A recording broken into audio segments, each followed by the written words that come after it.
Hi everyone, my name is Deputy Roberts and I work for the Polk County Sheriff's Office. Today we're going to be reading Friendship According to Humphrey. This is chapter 13, Show Business, Snow Business. Let's get going.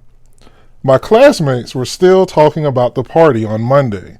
Even Miss Brisbane chuckled when Richie told the whole story of my triumphant appearance. But there was something else to talk about. Ogg's surprise. Bert Brisbane had built Og a genuine swimming pool. Instead of a large bowl of water, a whole section of the glass box was water, while the rest of it was built up all around the lush green plants. It was a terrific surprise, and I felt just a tiny pang green-eyed jealousy. Then I noticed that Ogg's grin looked more like a real smile this time. I guess we'd both had good weekends after all.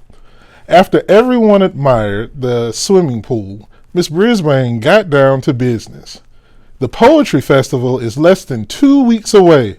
We've got to finalize our selections, memorize the poems, finish the artwork, and make our Valentine's Day mailboxes.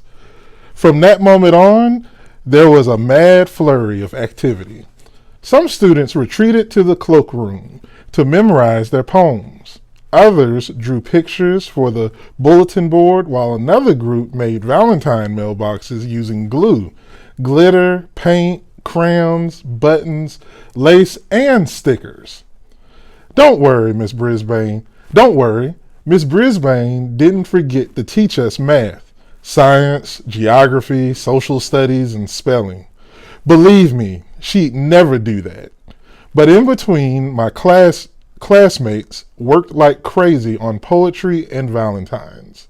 Our room mothers, Miss Hopper and Miss Patel, came in to help for 2 days. At night, it was just Og and me in room 26. I wondered he had done at the Brisbane's house over the weekend as I watched him swimming and diving in his new pool.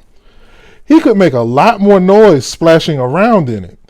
Each night, I got a little more annoyed until one night I realized why. Here we are, side by side, but I still felt lonely. We had communicated a little, and he'd helped me once, but I still wasn't sure if we were friends. It was time to find out. I opened the lock that doesn't lock. Gathering up my courage, I walked over to his glass house and said, "Hello, Og." Abruptly, Og turned towards me. I must admit, my hamster heart skipped a beat. Was he going to leap at me again? Look, maybe I haven't been much of a pal to you, Og. Maybe I was even a little jealous, but I would like to try again. This time, instead of leaping, he dove into the water.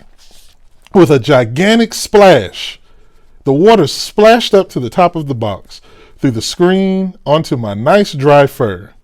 And if there's one thing hamsters hate, it's wet fur. My usually fluffy golden coat was drippy, droopy, and dull. If Og was looking for attention, he was about to get it. "Thanks for nothing, Og," I squeaked. "I just want you to know that I have a million friends, so I don't really care if you're my friend or not. So if you're thinking you should be my pal, just forget it." Og just stared at me with the same old smile. "And remember that time you leaped at me," I continued. "You didn't even scare me." Not wanting to press my luck, I scampered back into my cage. I had finally told him off, but I didn't feel better, not one bit. Thursday was the gloomiest day I had ever seen outside, but inside room 26, the students were far from gloomy. Heidi and Gail were best friends again. Tabitha was friendly with Seth, Saya, Miranda, and everybody. The poems were coming along as well. No one, except me, seemed to notice that it was gray, gray, gray outside. In the afternoon, it began to snow. I hopped on my wheel and I watched giant circles of lace float to the ground. That sounded so good. I wrote in my notebook, "Giant circles of lace." Those words might turn into a poem someday. The snow continued falling after school let out. It was pretty with all those lacy circles tumbling down from the sky. After a while, the lacy circles turned into a thick blanket of white. It was so quiet, you could have heard a frog burp. Not that Og ever did. He was silent as a snowflake. I knew something was terribly wrong when Aldo didn't show up to clean that night. There were no cars in the parking lot, just one parked car on the street. It looked more like a giant snowball than a car. I counted the hours until morning would arrive. The snow continued falling until it reached the top of the wheels on the parked car.